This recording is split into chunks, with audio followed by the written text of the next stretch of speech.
Got it. I know your damn words, all right? What is your major malfunction, numbnuts? Hey, this is Andre Gower from the Monster Squad and Wolfman's Got Nards, and you are listening to Metal Hand of God podcast with Bare Ass and Sheephead. Don't worry if you don't make it out alive. We'll give you your money back. Guaranteed.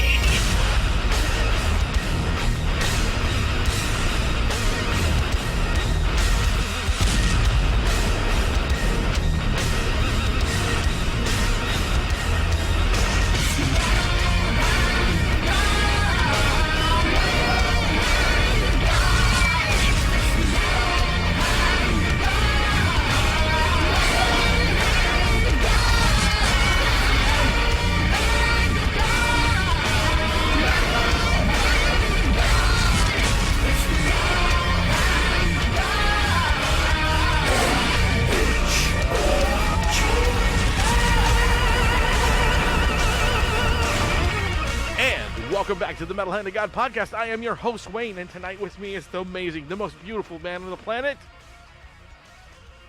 Vernon Smith. Yeah. Oh man, yes, Vernon is with me tonight. We're gonna do something a little different on the show. It's not gonna be a sad show, but it's going to be a little bit different. Today we found out that one of the New Orleans punk rock music icons, basically, like one of the guys, he was basically a legend in the New Orleans underground music scene, passed away. And Vernon was actually friends with the gentleman. If you want to tell people a little bit more about it, Vernon, it would be easier than me trying to do it. Absolutely, yeah. Yeah, got a message earlier today. My buddy Paul, full name Christopher Paul Mills, went by Paul or Switchblade, passed away like a day or two ago. And he was the guitarist and one of the vocals for this band McGillicuddy's, great punk rock and roll band. Been around since like the mid to late 90s. They were doing shows for about close to 10 years, and every now and then they'd do reunion shows. And he and I were friends since like 8th grade. So it was definitely like a kick to the nuts to hear about it. Fucking oof. Dude changed my life in like many ways, which I'm sure we'll get into at some point during this show. And was, so I hit you up being like, hey, we're doing a music podcast this evening. It's cool if we do a little kind of like dedication to him and do a little or tribute, I should say, retrospective, I guess. Yeah. So tonight we're gonna play some of their music. We're gonna Vernon's gonna tell some stories or a couple, here and there, and we're just gonna kind of celebrate this guy's life a little bit. And and like I said, we're not trying to make it sad. We're not trying to make it anything like that. We just think that far too many of the legendary underground guys, such as Switchblade and other members that have of different bands that have passed, that just go without anyone, knowing who they were. Knowing under the radar. Knowing their name, knowing their band, knowing anything, and like that's what I've always said is like, as long as somebody. If I pass away, and as long as somebody will know my songs every once in a while, like, hey, remember that band, right? Then that's fine, as long as that one kid or one adult or dad is like, hey, look, Dad saw these guys play live one time, and they're playing my CD or something, then I'll be happy. I just want, like to carry that on for these guys, like give them a voice, even though they're not here, that's something. Yeah. So, without that saying, man, I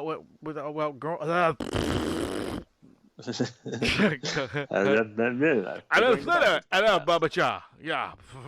You know what I mean? Exactly. Anyway, what I was saying was, would you like to start off with playing one of their tunes right now? Yeah, sure. Which one? Which one you want to let's pick, man? Pick one of their tunes. Just spit it out, man. I'll go with the first song off of their first 7-inch, I believe, that I bought at one of their shows about 20 years ago, maybe a little bit more, called Stylin' and Profilin'. Stylin' and Profiling by the McGillicuddies. Here you go, guys. Check this shit out. 1, 2, 3, 4. See you going to church when your son is close. I'll pick you up around the corner so the reverend don't know. Feel sick, push the one out of control. Rock and roll, baby. Looking down on you, you're looking up at me. You want some of this, baby, can't handle my speed. Run low, on memory. You won't make a buck, catch a buzz, baby. Oh yeah, got the switch for your southern rhythm, sexy kinda down the door. Like a road running, got the radio, wow. Got the radio on. Space Mountain, baby, out of sight. You're gonna take that trip, you're going down to 9 to go. Well, come on, what? Alright, oh yeah, come on.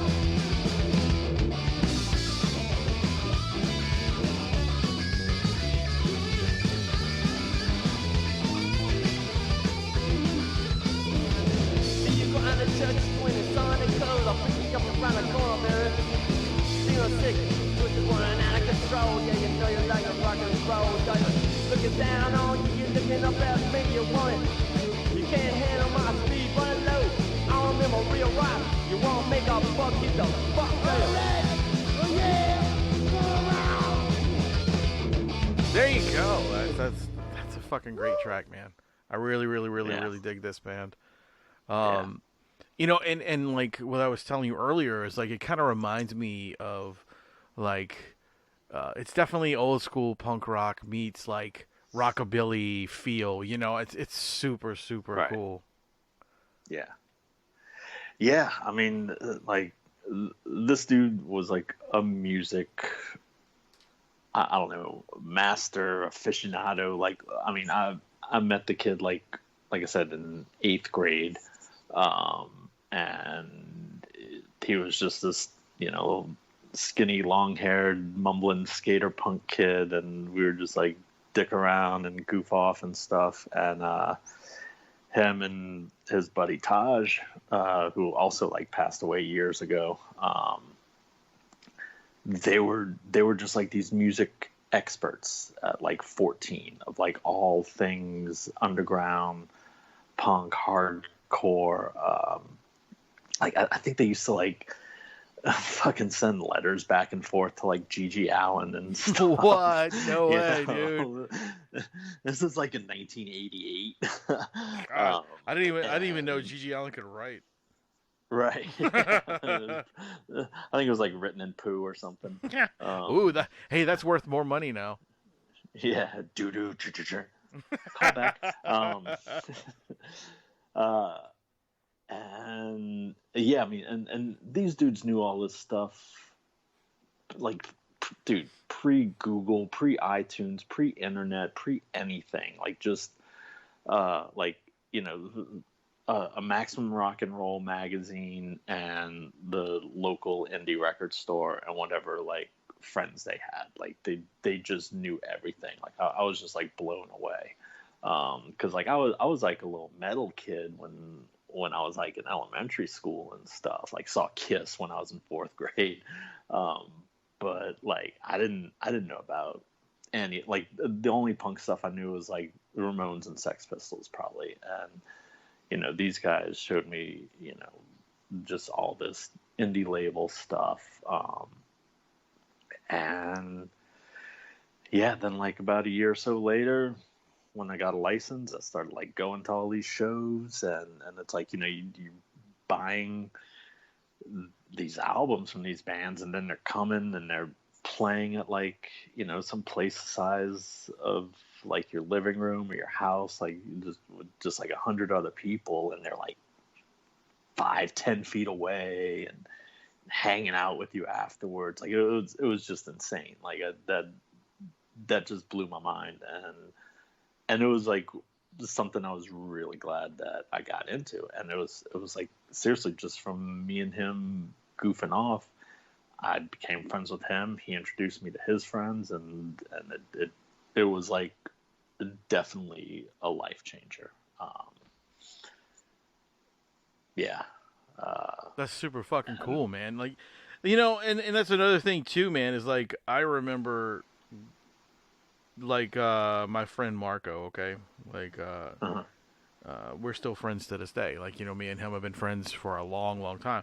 I met him through his little brother, which me and him are still friends, you know, like we've been friends for, like I said, probably since we're, I think, 6th grade was where me and Marco, me and his younger brother Ramel met, was in 6th grade. We were walking, I was walking to school, all right, just walking to school by myself, and I happened to, and every morning I happened to see the same dude walking to school too, like from a block behind me, and I was like, oh, well, fuck. So being me, who I, you know, the guy I am, I'll talk to anybody all the time. I'm always up to make friends with people.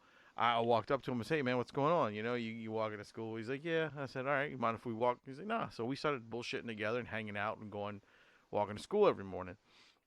Yeah. Well, his brother was older than us, and he was, you know, he was in high school, and I'd go over to their house, and they were a strictly like Baptist, real religious family, and his brother would have to hide these cassette tapes and shit that he had because his dad didn't want him to have it, right? And they were like the old school hardcore bands like Minor Threat and like Youth of Today and Agnostic Front, Sick of It All, all those bands, because they were from New York, so he got all this stuff when he was out there, and he started letting me listen to it, man, and I was like, man, I love this shit. You know, it was like the heaviest thing I ever listened to at the time was like I had got my first Metallica cassette, you know. Ride the Lightning was the first thing I bought that was heavy, and then other than that I was listening to like the Beastie Boys and Kings of Rap was the name of the other cassette that I remember I had with the fucking Fat Boys and Run DMC on it, right? I remember that, yep. Yeah. So like I had all that stuff, you know. And then I got my first taste of that stuff, and I'll never forget those days, man, because I was like, man, this stuff is so fucking awesome. It's so edgy and so killer, you know? And like you said, and then I started going to like the local shows and stuff where I was like, like really delving. I was 16 years old on fucking Magazine Street at the Abstract, watching these fucking dudes like Soylent Green and like Crash Worship and like, oh yeah, remember those dudes? Those dudes were fucking crazy, man. Fucking like Apostasy was another band I watched over there, and like just this band God Awful, and like it was great. Exhorder. Well, of course, everybody saw Exhorder. You know, I mean that was the, you know, and every, you know, there was, you know, Exhorder's still around. I Hate God. Exhorder's still around. So is I Hate God. Actually, I Hate God had a fucking billboard up by the Superdome last week for their new album, dude. It had I Hate God on a billboard. It was incredible. Like, to imagine those dudes where they came from. Like, you know, they were in these little bitty clubs, dude, like doing nothing. Yeah. You know, and then boom, they're on a fucking billboard and travel the world. I didn't know they were still together. Yeah. Because fuck, this is another one. Like I was friends with Joey, the drummer for I Hate God. Oh man, Joey was great, dude. He was fucking hilarious. Like, and I remember like after that happened, another friend of ours, Mike Bevis, who was like in this band Gimp. He was like a year or two older than me, but I guess about Joey's age. Like he wrote something about him, and he was like, dude, if you knew him, everyone that knows him like quotes something that he said, and I was like, God, that's fucking. There are things that I still say to this day that I just heard him say, and it's just like some throwaway joke that would just make me die laughing, and he just fucking spits them out, you know, like he was fucking hilarious. Yeah, but I mean, and that's cool, dude, because I mean, like when you remember stories like that or people in that way, you know, it's cool, and that's one thing, like how I believe as people if people continue to tell your story after you're gone, you did something right. Yeah. You know? Yeah, the whether it be good or thing, bad. I guess that, yeah, it for the two of them, it just really sucks because like they had both just had kids, you know, like Joey had a kid like a few years before he died, and Paul had a kid a couple of years ago too, and that's the only thing I'm like, oh man. I mean, but at least they have something, you know, like left behind by their parents, which is cool, and like, you know, the stories, like stories that you said, like of people having like great stories about them. That's really cool too. You know, but I hate to say this and I hate to be a shithead, but yeah, I'd rather be here. But you know what I'm saying? Like my kid's my kid's only 5, okay, and I would rather be here for him than have him just learn about me. You know, so I'm doing my damnedest to stay here as long as I possibly can for my kid. Right. I mean, you know, he's got a lot of podcast episodes he can listen to. His dad being an idiot. He's got a lot of music to listen to, a lot of videos online. I mean, there's a lot of stuff out there with me on it, and hopefully all the work that I've done with, you know, the podcast and with booking, you know, bands and stuff, that I kind of made my mark in this area, in this world. You know, that people will go, hey, remember that guy? He was really cool. You know, he did a lot of stuff for the world or planet, or not really, but for the booking. And CDs. Like, how many albums did you guys do? I know I had one of them. We did 1.5.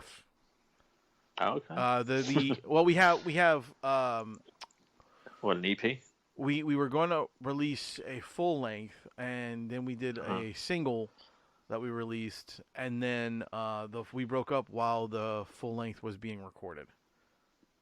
Oh, okay. Yeah, we never finished the last album. The last album was another album with like 13 songs on it, and they'll never be released because no one ever wants to go back in and finish them. Which sucks, because I would do it. I would do it in a heartbeat. You know, I would do it in a heartbeat. Yeah. But I've actually talked to the drummer. And I was like, dude, do you want to, like, get back together, us two, and then new members? You know what I mean? Like, we talked about doing that, and he was kind of okay with it, but then that fell through, and then I'm just like, then now I'm kind of like, some of the new kids on the block out there, they're all getting tastes of the Resurrection Man album, and a lot of these kids are like, dude, you want to put it back together, you tell me, and we'll do it. Right. So, I mean, all I got to do is say, hey, I want you, and you, and you, and you, and then they'll do the album. They'll do a show with me, you know? Right. But I feel bad because I'd like some of the other guys to be part of it, you know? Yeah, but, I mean, if they're choosing not to, I mean... Yeah. I don't know. I am actually I'm debating on doing one last hurrah with Resurrection Man, and possibly doing something else. I actually talking with some other guys, and we're working on some music called this is the first time anybody's gonna hear this, but we're kind of code naming it Hydra right now. All right, cool. So it's gonna be different. It's gonna be a lot different, but yeah, cool. But yeah, you know, like, speaking of those old bands and stuff, like we were talking about Exhorter and I Hate God and like the guys from Crowbar and like you know, Acid Bath. You know, those dudes are all like Shell Shock. Shell Shock, man. Yeah, that's another one. Damn, dude, I ain't heard that name in forever. How many fucking local bands with dead people in them can we name? Graveyard Rodeo. A lot, dude. Actually, a lot. I mean, there's. I mean, look, Soylent Green. I mean, Glenn Rambo. Yeah. Glenn Rambo died. Glenn Rambo. Yeah. I mean, fuck, dude. There were so many bands out there. Like. Yeah. I remember. Dude, every weekend there was something. I know. Like. It was amazing. Either in the quarter, or like at the Metairie VFWs, you know, fucking Uptown. Right. Muddy Waters, RC Bridge Lounge, Abstract, like you said. Dude. I mean, like, the weekends, man, we lived at fucking Abstract. Me and my friend, Oscar. I met Oscar at a fucking house show. I went to a house show. It is down the street from here, from where I live now. It was on River Road. somebody was having a birthday party that I made the flyer for, and the band God Awful was playing, and so my friend Oscar was there, and we started talking there, and then we became really good friends, and then me and him would go to the fucking Abstract and just fucking sit in a parking lot for like hours listening to these bands and talk to the underage girls, you know? Right.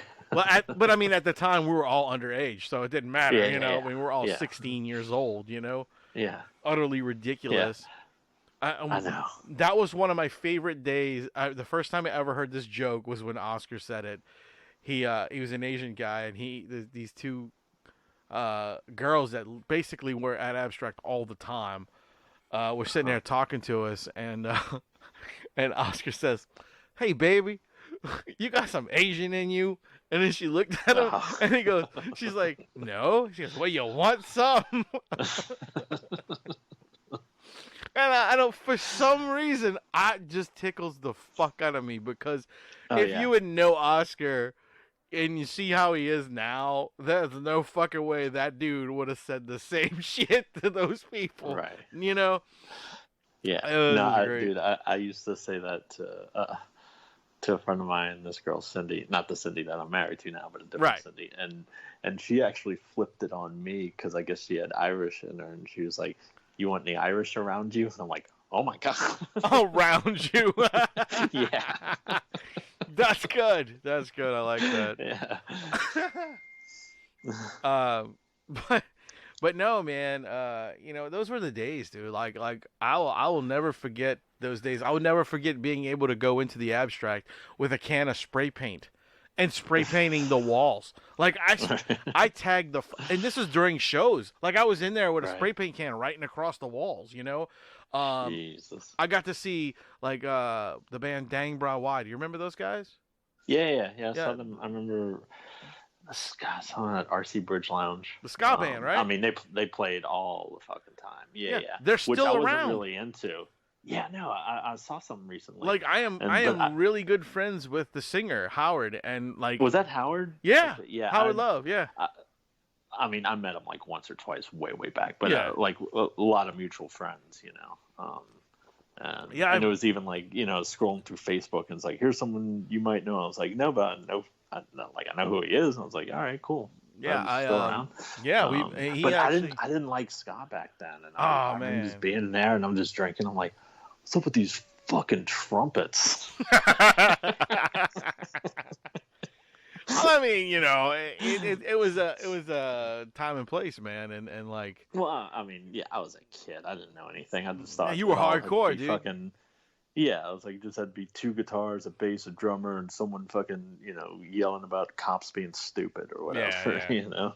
Yeah, you were the hardcore punk rocker. I was into like the death metal scene, the more metal. I was actually into all of it though. Mm-hmm. I liked all of that shit. You know, anything that I could see, I was watching. You know, I was like, dude. Right.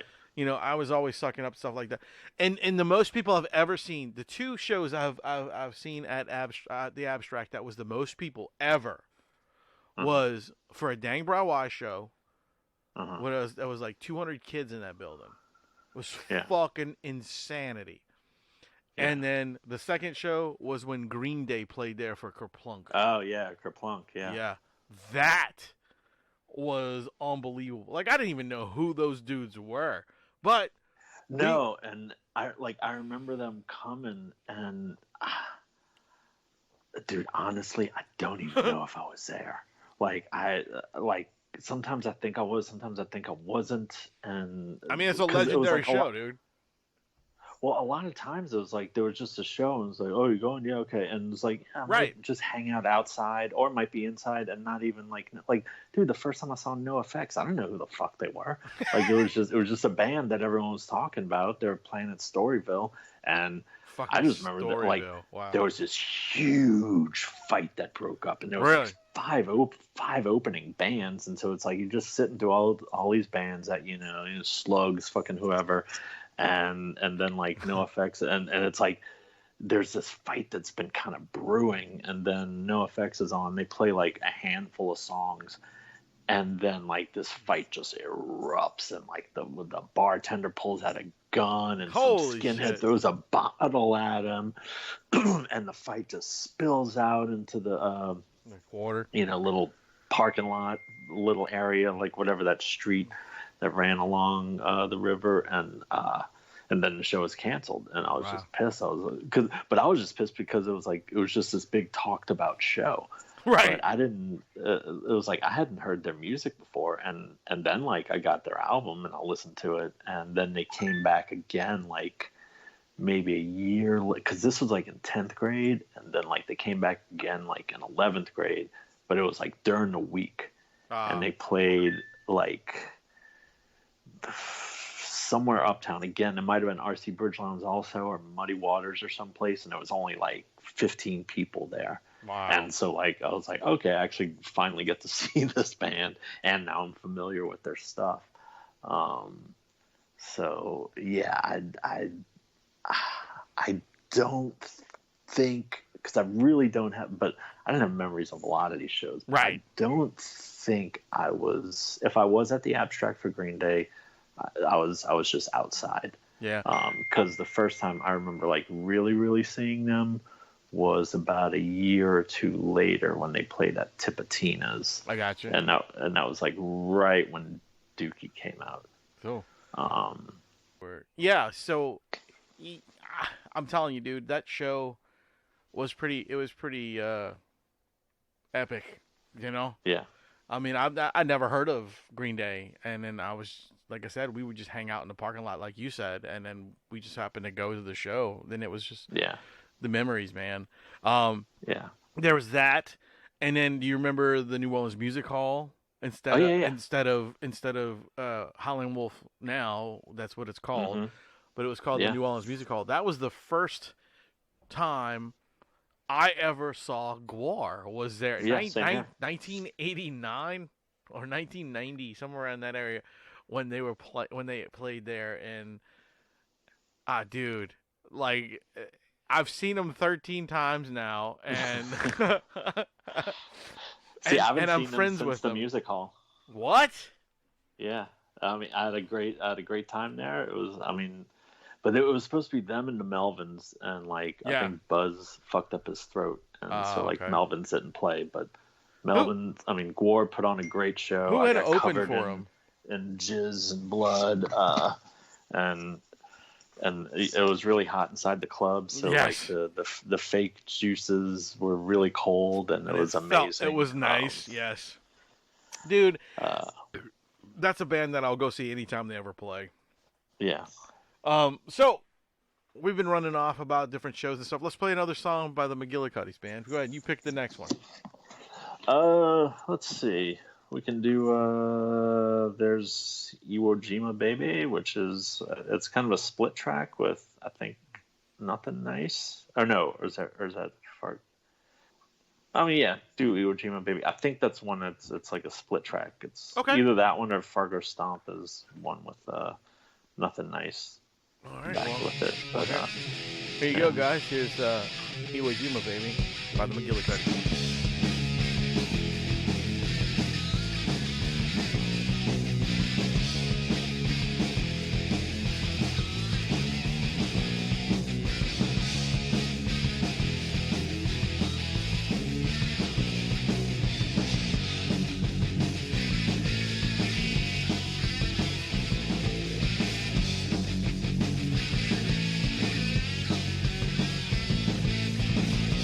Lying down, that was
And there you go, man. That's another really good fucking tune, man. You know, and what sucks is I've never gotten to see the McGillicuddies play live ever. Yeah. You know, I always wanted to, but I never did get a chance to.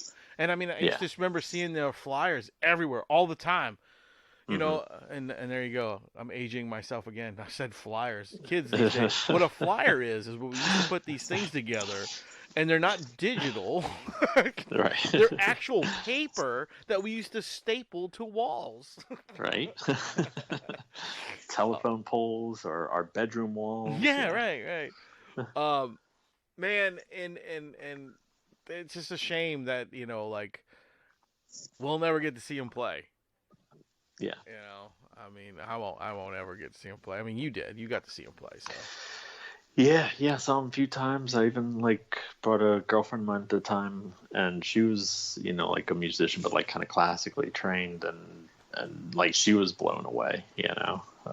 That's cool. Because I mean, like this dude on guitar, just like his stage presence, like he really just kind of stood there. He didn't really move around, jump around, or anything, but his his hands were just like flying all over, and he just played it like effortlessly, like, because he wasn't like this outspoken guy. Like he talked, you know, he talked low, like not really mumbly, but just like he was too cool to move his lips when he talked. If that made sense. It's like, I can't really be bothered with moving my mouth when I'm talking, so I'm just gonna fucking say it. If you hear, you hear. If you don't, give a shit. Like that was just kind of what I always got. And like people always feel like, wait, what are you saying? Like, oh, fucking, if you can't hear it, then that's your fault. That means your ears aren't cool enough to hear the vibrations, you know. And meanwhile, you know, I'd just be laughing at whatever he said about somebody or whatever. No, just like amazing guitar player. And like when I played bass for like a fucking year, sometimes like I would go over to his house and he would just like just playing while, you know, in between watching wrestling or playing fucking Tecmo Bowl or whatever. Because he's also like in the wrestling video games, comic books, like, but yeah, and he'd be like, yeah, I don't know if I'm going to do anything with McGillicuddy's anymore, and or I don't know if we're gonna be splitting up or whatever, and yeah, I was friends with Jerry, but like the bass player, but I was still like, well, I'll play bass with you if you ever want, because I mean, like, this kid was just fucking really good.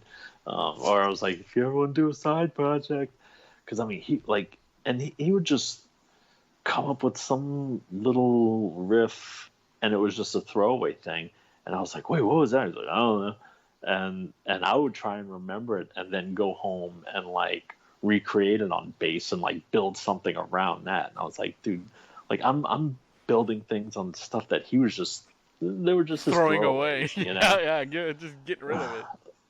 Yeah, I mean, like the dude is a fucking genius, and like,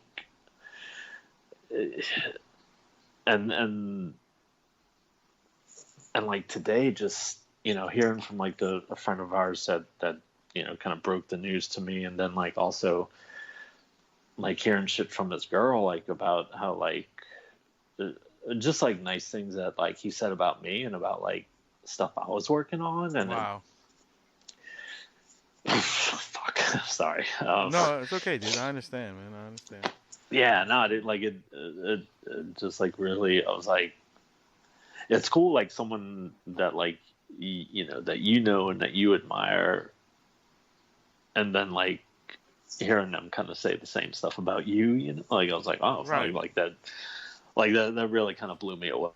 Like I don't know.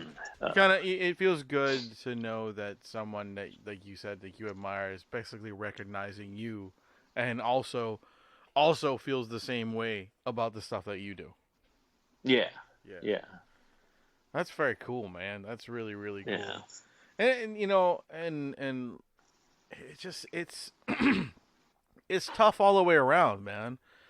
I mean, right. You know, I mean, he's your friend. I mean, you respected the guy. I mean, there's a lot of people out there that that were my friends that have passed away.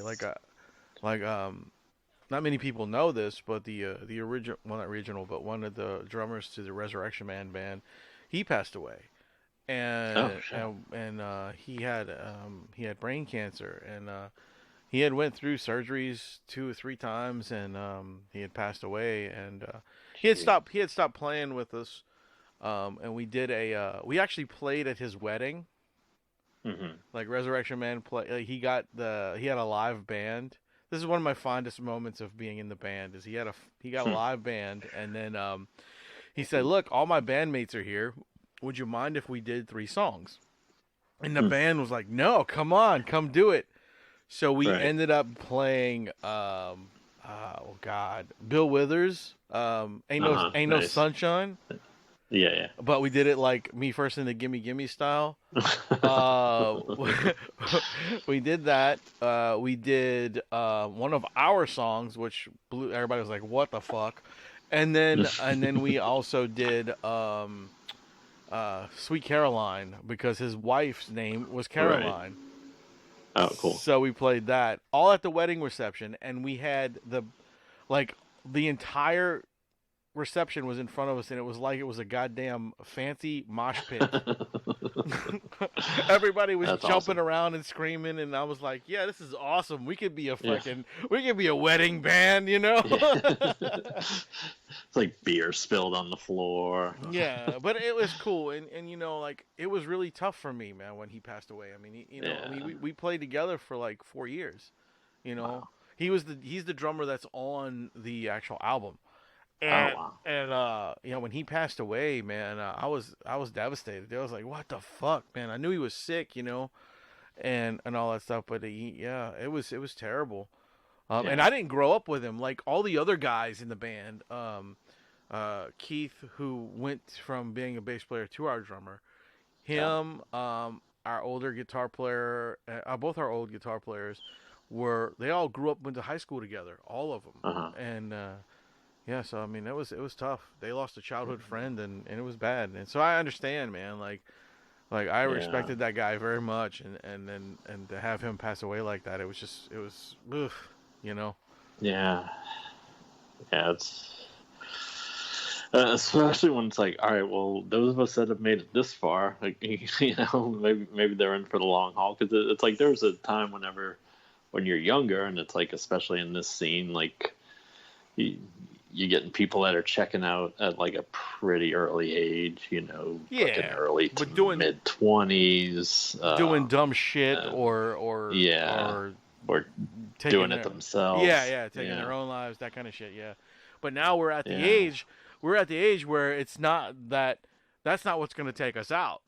We're not doing dumb shit anymore. What's gonna happen? What's gonna take us out is our own fucking terrible habits of eating shitty, or bum tickers, or blood clots, or some fucking crazy shit like that, you know? No, it's actually, I think I was telling my wife that recently. I was like, yeah, man, now when my friends are dying, it's not from, you know, quote unquote fun things. It's because it was like this other girl that I went to high school with, I mean, just briefly, but I was still like friends with her since then, like, died of cancer. It's like, yeah, Jesus, that's a fucking shitty disease, man. Yeah, like, you would think.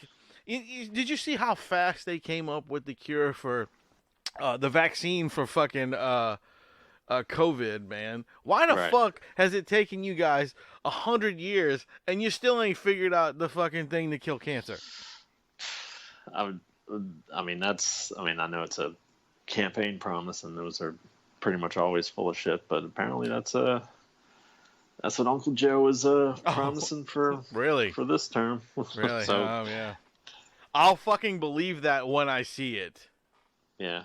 You know, just like the unwrapping of all the aliens and everything else that we've seen, right? Yeah, whatever. Right.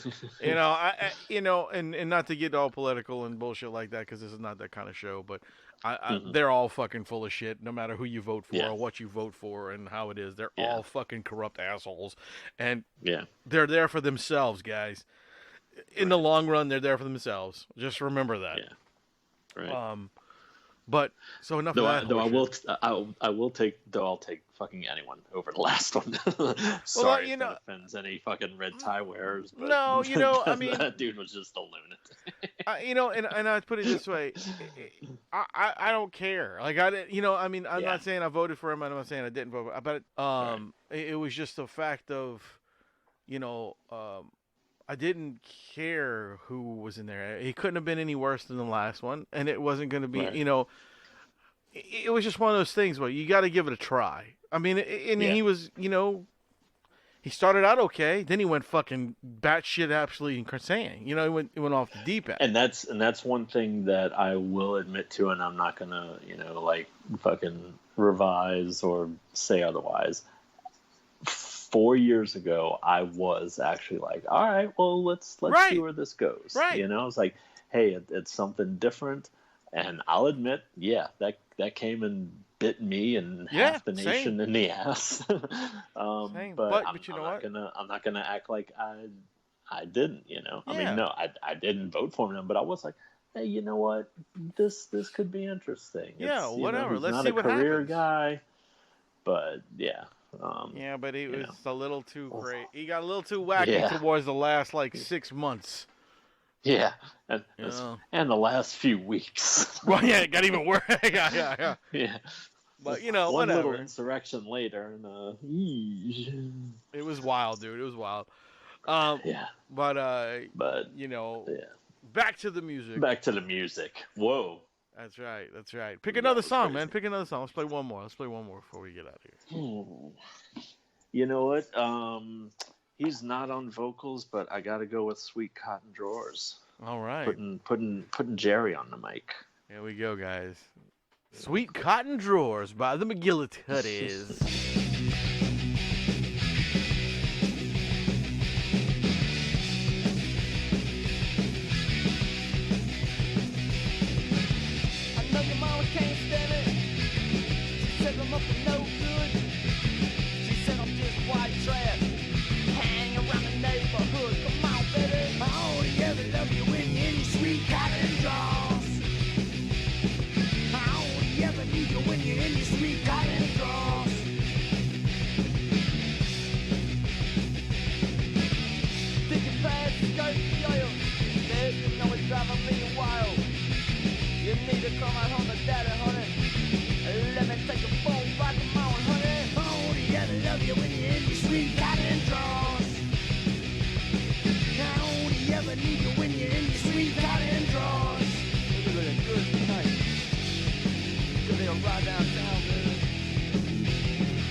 So, I just want to say, now that we're back, I mean, I enjoy that song, but I mean, do you like Sweet Cotton Drawers, or are you more of a silky kind of guy? Sweet Cotton Drawers, right when they're fresh out of the dryer. Ooh, yeah, especially on a cold day. Right. You know, You know, you get that shrivel in, you put put those on, you like, you feel like and it just brings everything back to life. Yeah, you feel like Mechaneck from the fucking He-Man series. You know. And I'll be stealing that one. Oh shit. Yeah. So Mechaneck in your pants. Yeah. All the way, you know. Or what's the other He-Man? Extendor is another He-Man figure that does that too. Oh, I don't remember him. He was part of the Horde from okay. from Hordak. Extendor, yeah. All right. Come on, man, get with your fucking He-Man, dude.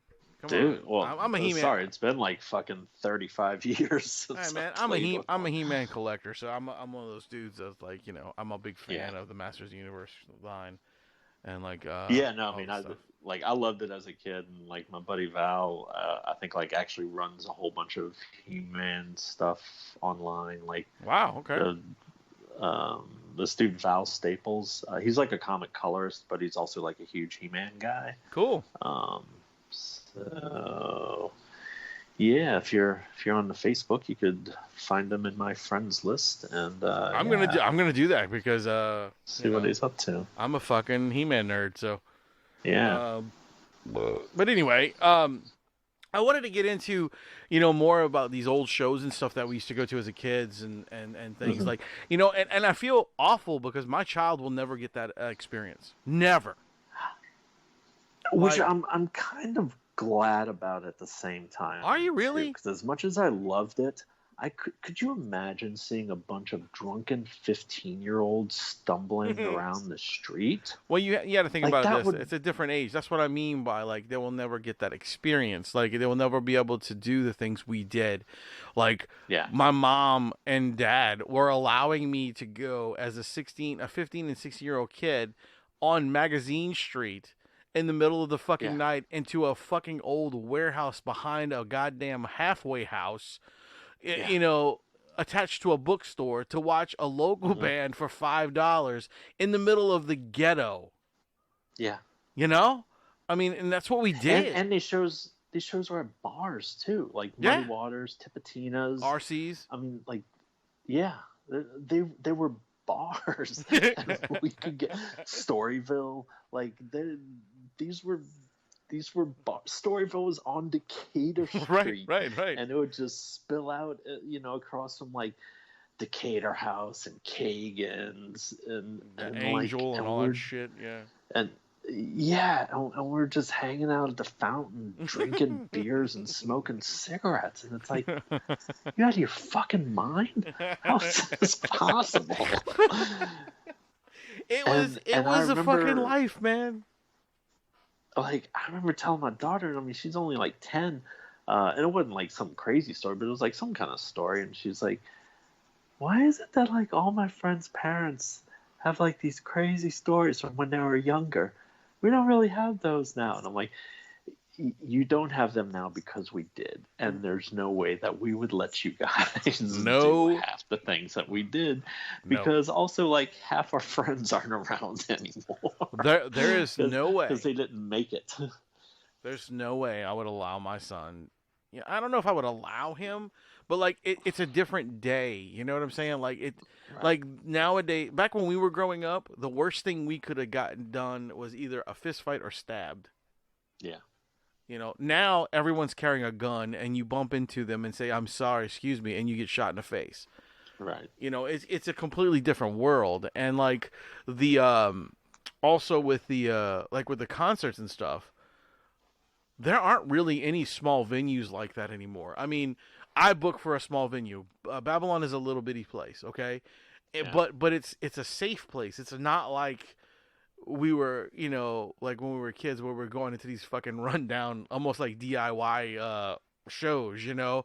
Right, like there was nobody there. Like when we went into those fucking shows at the Abstract, there was one dude who ran a sound booth, which was a fucking probably a 16-year-old kid on top of that. And then there was one person that took the money at the door, which no one cared. But you could have walked up to the guy and say, "Hey man, can I get in?" And he'd be like, "Yeah," and stamp your fucking hand. You know, it wasn't like you had to pay. There was no one there to security to watch. There was nothing. Right.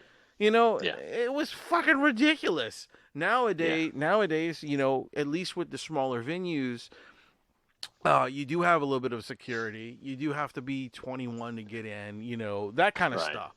Man, back then it was The thing fucking was, ridiculous. it kind of worked though back then. Like, did. I mean, I don't from the shows that I went to. I mean, yeah, there was that NoFX fight, but that was like It was rare. that wasn't all that often. No, it's very rare. I mean, and like I almost got into a fight with some skinhead dude because he was like kind of harassing this girl that I went to high school with that was there, and like I kind of stood up to him, and then two of his huge friends showed up behind him, and I just kind of stood there, and another friend of mine was like, "Dude, you could get killed by those guys." And you know, I wasn't like being some brave guy, but I was, you know, just like, yeah, they're just, you know, messing with this girl, and I was like, okay, yeah, we should probably leave now. But and I mean, like, because yeah, there was like that whole skinhead crew back then. Oh yeah, I remember those. But days. yeah, and there are definitely some fucking psychos too, you know, like not just them, but I mean, and not all of them, because I mean, like I was friends with some of them. Yeah. And or at least like I knew some because I had friends that were friends with them. Same here. And from what I recall, like it wasn't like, you know, they were the racist skinheads. They were just like the, you know, the fucking ska skinheads, like original style. No, some of them were pretty racist. No, some of them were, yeah. But there was also some that weren't, and they were the what was it?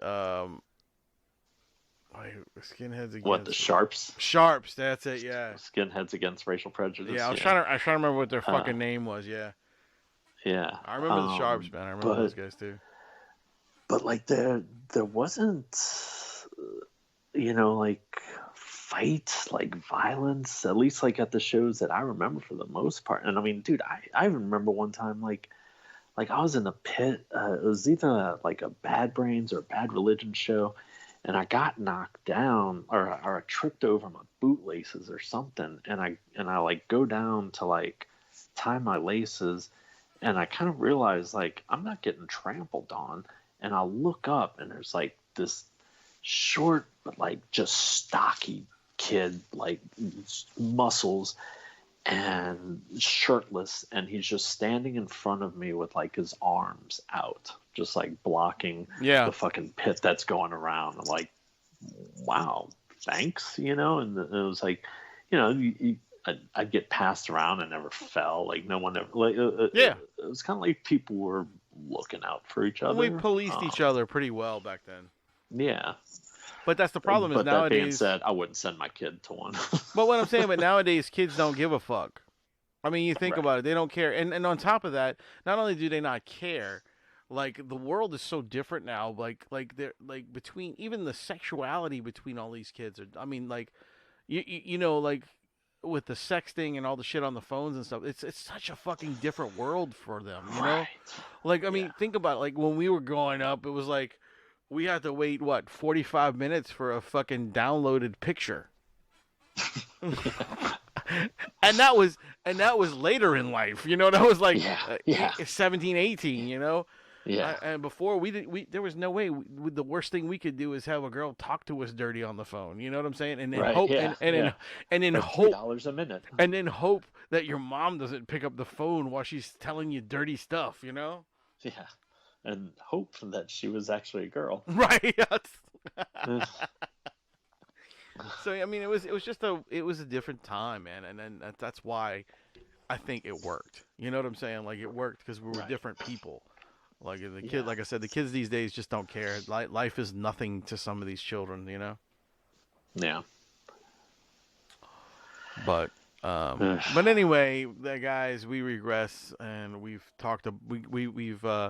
We've had the old man fart arguments about us trying to get off our lawn, kids, and it was cool. Back in my day, you could see a punk band for a nickel. It was just cool. I went to one show, and it was the Bad Brains and Minor Threat and Fugazi, don't ask, and all 4 versions of Black Flag and DRI and the Misfits and Sam Hain all on one bill For $1. for a nickel. Dude, bringing up the shows that we've seen and stuff. I did get to see ROG one time. You know who that is? I never. Yeah, that was Gore without the makeup, right? Yeah, I got to see them. I got to see them one time. No. So yeah, I did get to see them one time, and what was super cool about it was me and about 10 people. Nice. No one knew. They thought it was a joke because it said ROG, the world's greatest Guar cover band, and I was like, this is awesome. Like, what is this? And I'm like, so we went, and everybody was like, there's rumors that this is the real guys just without their makeup. Short of fucking shit it was, dude. I had Dave Brocky fucking stage dive on my head with 10 people. There was only 10 people there. That's like the fucking Paul from McGillicuddy's and our friend Taj. They're the ones that told me about that. Wow, they were fucking teenagers, and they knew this stuff. Yeah, I was blown away, man. How do you know this? Yeah, dude, that show, I'll never forget that one, the ROG one, because, like I said, it was so little people there, and I wore my Guar t-shirt. Because, like, back then, you would wear a Guar shirt. You wouldn't wash it. Right. You wear the same fucking filthy shirt. So I wore that shirt to the ROG show, and I got Slimenstra Hyman, the girl from Guar. Oh, yeah. She signed the back of my shirt. And by the way, before the Guar show, the ROG show, I think it was. I don't think it was the Guar show, but before the ROG show, her and one of the other members were walking in front of us as we were walking to the music hall off of St. Peter's and or South Peters, and man, she had the worst body odor. I'm not saying nothing mean. I mean, she's like, God, this girl. I was like, because I didn't know it was her. I was like, okay. I was like, why are you surprised? Well, I didn't know it was her. I was like, man, she's got some fucking terrible body odor, man. I was like, this is awful.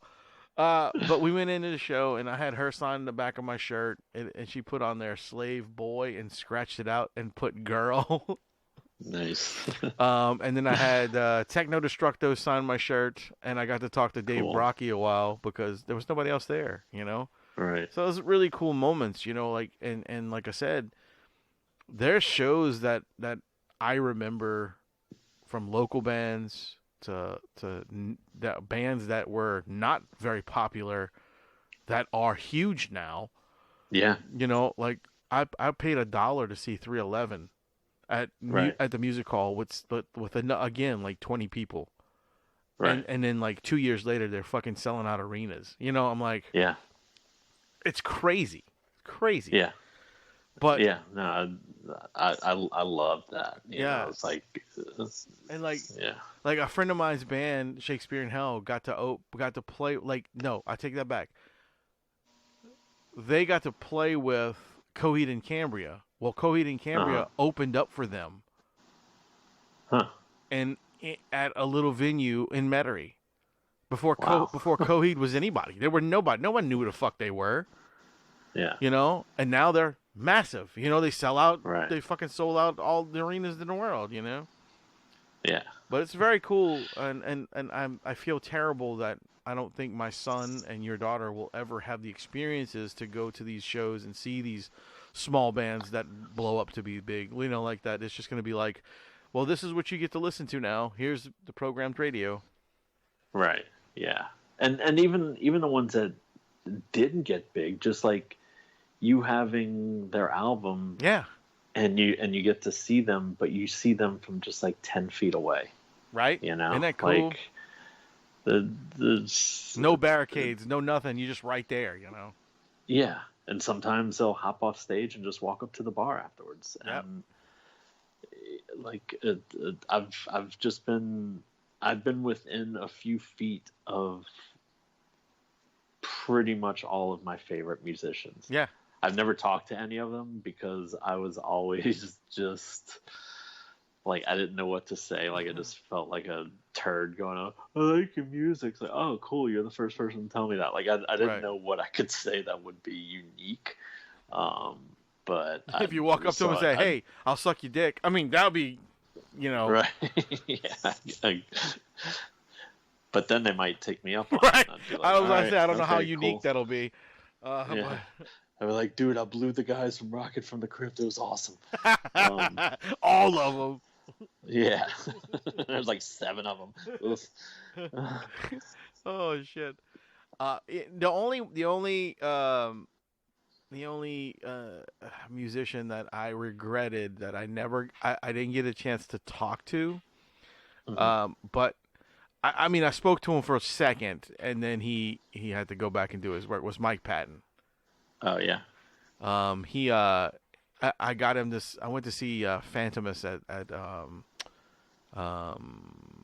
House of Blues. Like okay, yeah, I was gonna say, like, he's played here with either them or Mr. Bungle, like at small places a lot, right? Yeah, I've seen Mr. Phantomus. Bungle. That was like him and Dave Lombardo. Some of the guys from. Okay, I thought it was someone from Melvin's. It is Buzz and and the other guy, one guy from Jesus Lizard too, I think. Okay. Yeah, it was those 4. And man, talk about Wait, Dave Lombardo from like Slayer, the Descendants and all. Oh, okay. Dave Wait, Lombardo who am I thinking? Oh, Tony Lombardo. Never mind, yeah. sorry. Dave Lombardo is the Slayer's drummer. Slayer, yeah. Or old drummer anyway. Right. But yeah, I mean, they were finishing and wrapping up stuff, and I said, "Dude, would you sign my ticket stub?" And he goes, "You got a marker?" I said, "No, do you?" he said, "Hold on," and he grabbed some other guy's marker. He says, "I'll give that back to you," and he signed the ticket for me, which was really cool. He didn't have to do that.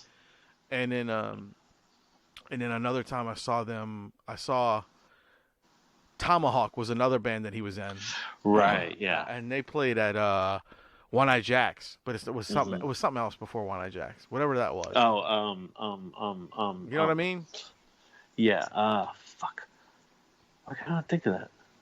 Right. And I always get it confused with was it One Eye Jacks first or afterwards? It was One Eye Jacks after whatever the first name was. Yeah. Yeah. But anyway, I was there watching them, and then before they came on, I was at the bar with my friend, and I was sitting there. And I was looking at the bar, like trying to figure out if I was gonna get a drink, and somebody put their hand on my shoulder, and leaned forward to talk to the bartender. When I looked over, it was him, and I was just fucking like fangirled, stunned.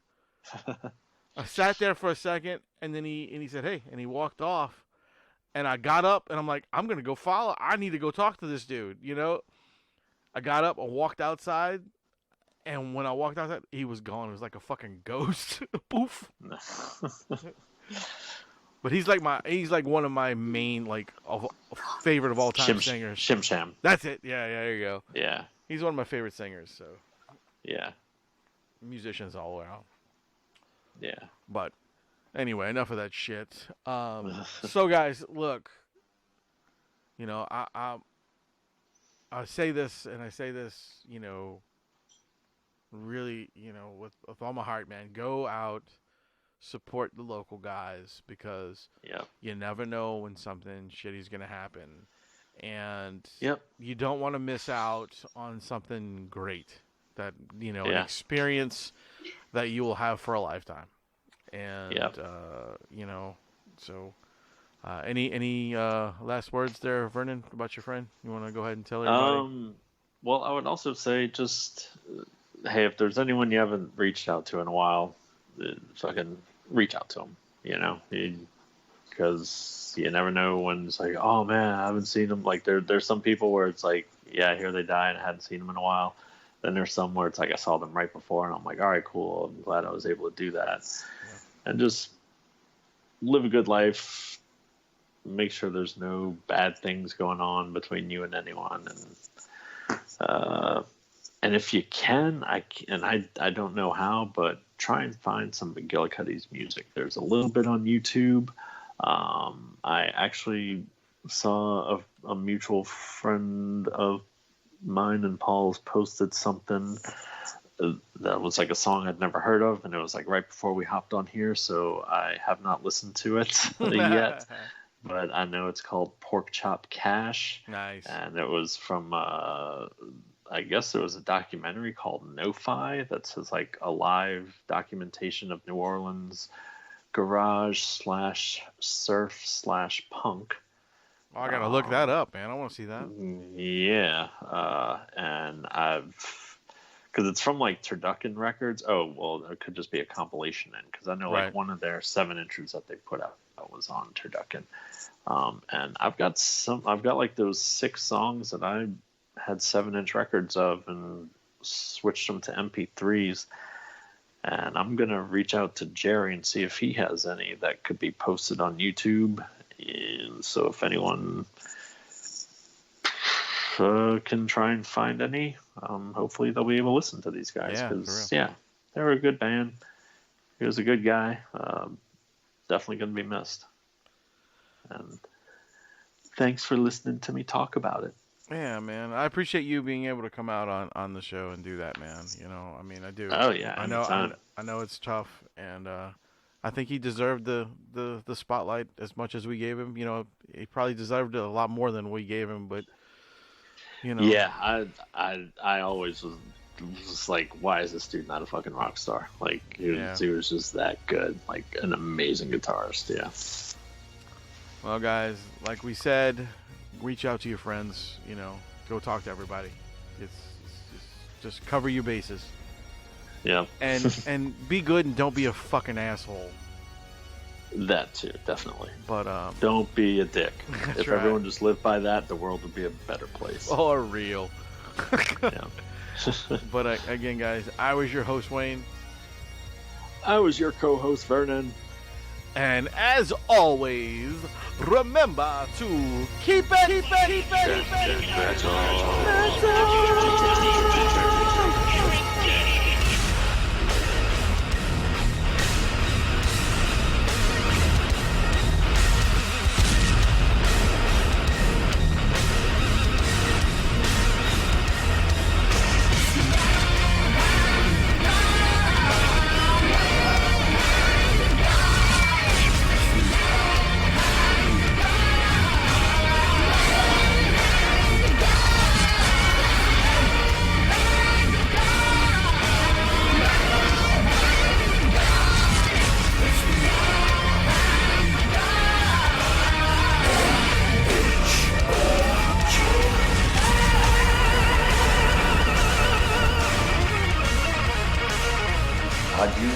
Adieu, parting with such sweet sorrow. Go ahead and run.